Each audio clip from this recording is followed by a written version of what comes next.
Zimbabue, antes conocida como Rodesia, fue durante décadas una colonia británica con una economía agroexportadora dominada por una minoría blanca. Bajo el dominio colonial, se construyó una infraestructura agrícola, ferroviaria y administrativa sólida, pero profundamente desigual. La tierra, el capital y los mejores servicios estaban reservados para los colonos europeos, mientras que la mayoría negra era excluida de los beneficios del desarrollo. La Guerra de Liberación, conocida como la Guerra de Independencia de Zimbabue, de 1964 a 1979, culminó con los acuerdos de Lancaster House, que condujeron a la independencia formal en 1980. Robert Mugabe, líder del movimiento de liberación ZANU-PF, se convirtió en el primer ministro del nuevo Estado soberano. Durante la primera década de independencia, Mugabe fue elogiado por su apuesta en educación, salud y reconciliación racial. El país alcanzó altas tasas de alfabetización y avances en sanidad. Sin embargo, estas políticas no fueron acompañadas de una reforma económica integral. En los años 90, la economía entró en declive. El gobierno adoptó políticas de ajuste estructural del FMI que incluyeron recortes drásticos en gasto público, liberalización del comercio y privatizaciones.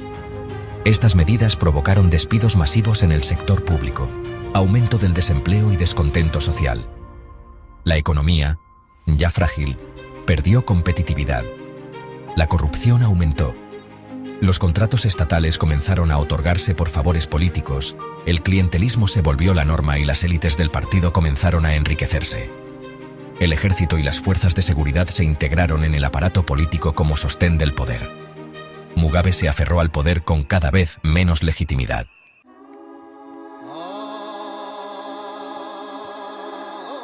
A finales de los años 90, bajo presión interna y con el respaldo menguante, Mugabe adoptó una política agresiva para asegurar lealtades, la reforma agraria radical.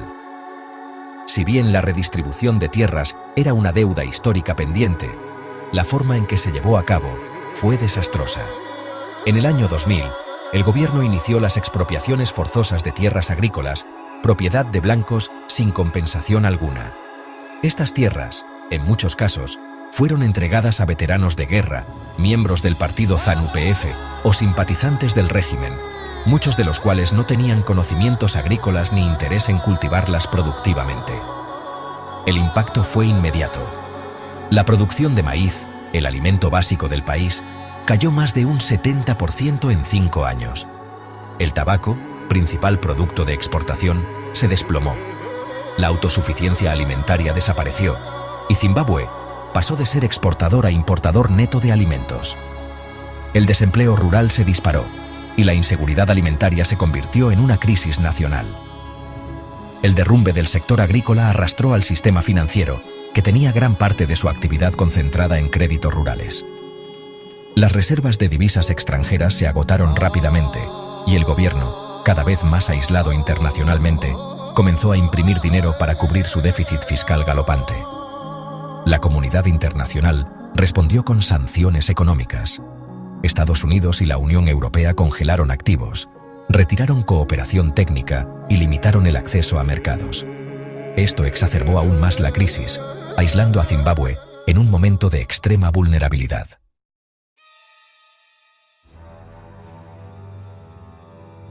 La respuesta del gobierno ante la caída de ingresos y el colapso de su base productiva fue simple y letal: imprimir más dinero. Entre 2003 y 2008, el Banco Central de Zimbabue activó la máquina de hacer billetes para pagar salarios públicos, subvencionar productos y cubrir déficits fiscales cada vez más abultados. Este exceso de emisión monetaria sin respaldo productivo generó una inflación que pronto se convirtió en hiperinflación. Al principio los precios se duplicaban cada mes, luego cada semana. En 2007, la inflación superó el 1000% anual. Para 2008, ya se duplicaban los precios en cuestión de horas. Los datos oficiales fueron abandonados. El Fondo Monetario Internacional estimó que la tasa de inflación anual en noviembre de 2008 alcanzó los 89.7 sextillones por ciento.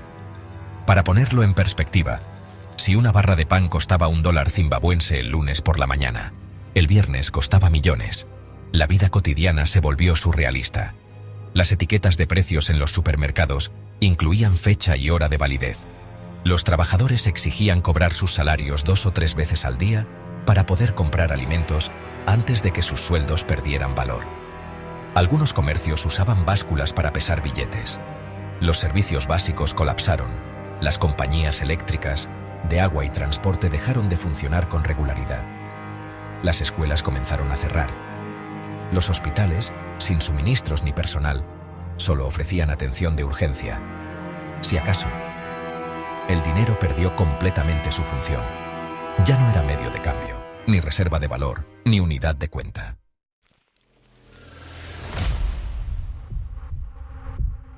En medio de esta locura, el Banco Central intentó mantener el sistema a flote imprimiendo billetes cada vez más grandes, 10.000, 1 millón, 10 millones, 1.000 millones, hasta llegar al icónico billete de 100 billones de dólares zimbabuenses en 2008.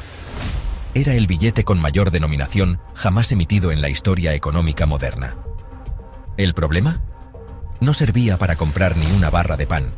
Ese billete, hoy convertido en pieza de coleccionista, simboliza el colapso absoluto de la confianza en la moneda nacional. La gente comenzó a usar dólares estadounidenses, rands sudafricanos, pula de Botsuana, o incluso a volver al trueque. El sistema monetario zimbabuense se convirtió en un cascarón vacío. Las transacciones se hacían en efectivo porque las tarjetas bancarias no funcionaban. Los bancos establecían límites absurdos de retiro diario, muchas veces por debajo del coste del transporte público. La gente hacía colas durante horas para retirar billetes cuyo valor se evaporaba antes de llegar a casa. En los mercados informales, la gente prefería cambiar bienes o alimentos directamente. Algunos comerciantes comenzaron a usar calculadoras de cambio de divisas impresas diariamente, porque el tipo de cambio fluctuaba tanto que ni las aplicaciones móviles podían seguir el ritmo. El Estado, mientras tanto, seguía negando la magnitud del problema. La pérdida de confianza fue total.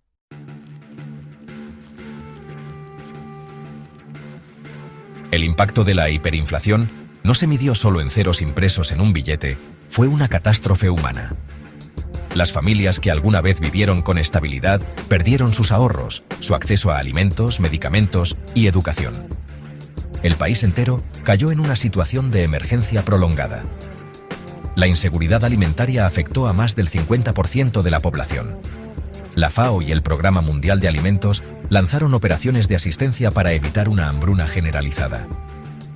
Muchas familias dependían exclusivamente de remesas enviadas por familiares que habían emigrado. La migración se convirtió en una válvula de escape. Se estima que entre 3 y 5 millones de zimbabuenses, casi un tercio de la población, emigraron a países vecinos como Sudáfrica, Botsuana, Zambia y Mozambique. Muchos de ellos eran profesionales cualificados, lo que generó una grave fuga de cerebros. Los hospitales quedaron paralizados. Los médicos cobraban sueldos equivalentes a unos pocos euros al mes. Muchos abandonaron el país o dejaron la profesión.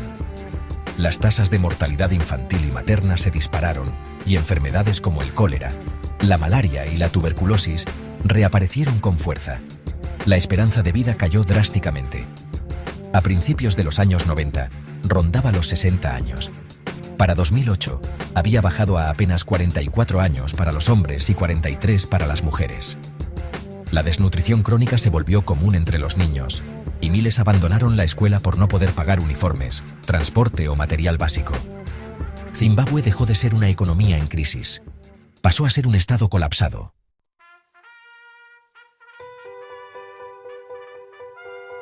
En 2009, tras años de caos, el gobierno de Zimbabue reconoció la derrota de su modelo económico y autorizó el uso oficial de monedas extranjeras, principalmente el dólar estadounidense y el rand sudafricano. Esta medida informal, que ya se practicaba en la calle, se convirtió en política oficial. Con la dolarización, la inflación se detuvo de golpe. Al contar con una moneda fuerte y estable, los precios dejaron de cambiar a diario. El comercio se reactivó lentamente. Los ciudadanos recuperaron algo de poder adquisitivo y el sistema bancario comenzó a reconstruirse con nuevas reglas. Los mercados regresaron al abastecimiento básico. Algunos servicios estatales, como transporte y salud, empezaron a estabilizarse. La recaudación fiscal mejoró y algunos indicadores económicos repuntaron entre 2010 y 2013. Zimbabue vivió una breve etapa de recuperación, aunque débil y desigual. Sin embargo, la dolarización no fue una panacea. El país perdió la capacidad de emitir su propia moneda, lo que lo dejó sin política monetaria. Además, el gobierno no pudo acceder fácilmente a dólares frescos y el sistema bancario sufrió escasez de efectivo. En las calles se vivió un alivio generalizado. Muchos comerciantes, tras años de pesadilla inflacionaria, recuperaron la confianza. Pero la fractura social, el empobrecimiento masivo y la pérdida de capital humano eran heridas profundas que no se cerraban fácilmente.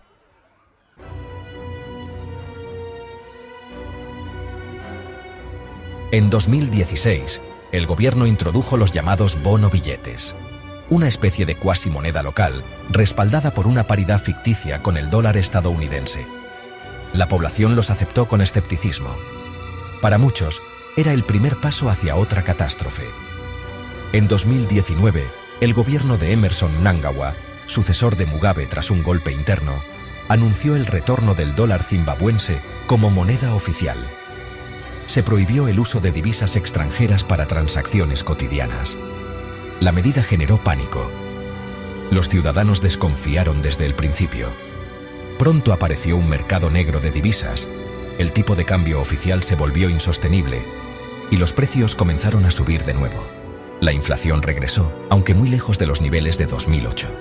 El trauma colectivo seguía vivo. Actualmente Zimbabue vive en una dualidad monetaria. Aunque el gobierno insiste en promover su moneda nacional, la mayoría de las transacciones importantes, alquileres, vehículos, tecnología, inversiones, se hacen en dólares. Muchos precios están en ambas monedas. El dólar zimbabuense sigue sin credibilidad.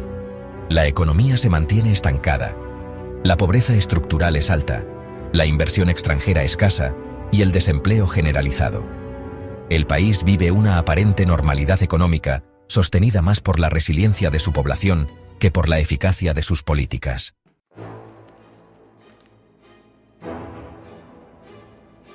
La historia de Zimbabue es mucho más que una curiosidad sobre billetes gigantes. Es una advertencia viva de lo que ocurre cuando se rompen los pilares fundamentales de una economía, propiedad privada, instituciones independientes, confianza social y responsabilidad fiscal. Es también un recordatorio brutal de que el dinero no es solo papel o números en una pantalla, es una construcción colectiva de confianza. Cuando esa confianza se pierde, ni los billetes más grandes del mundo sirven para comprar pan. ¿Y tú? ¿Crees que esto podría volver a pasar en otro país? Suscríbete si quieres seguir explorando conmigo las grandes locuras económicas que movieron y hundieron al mundo.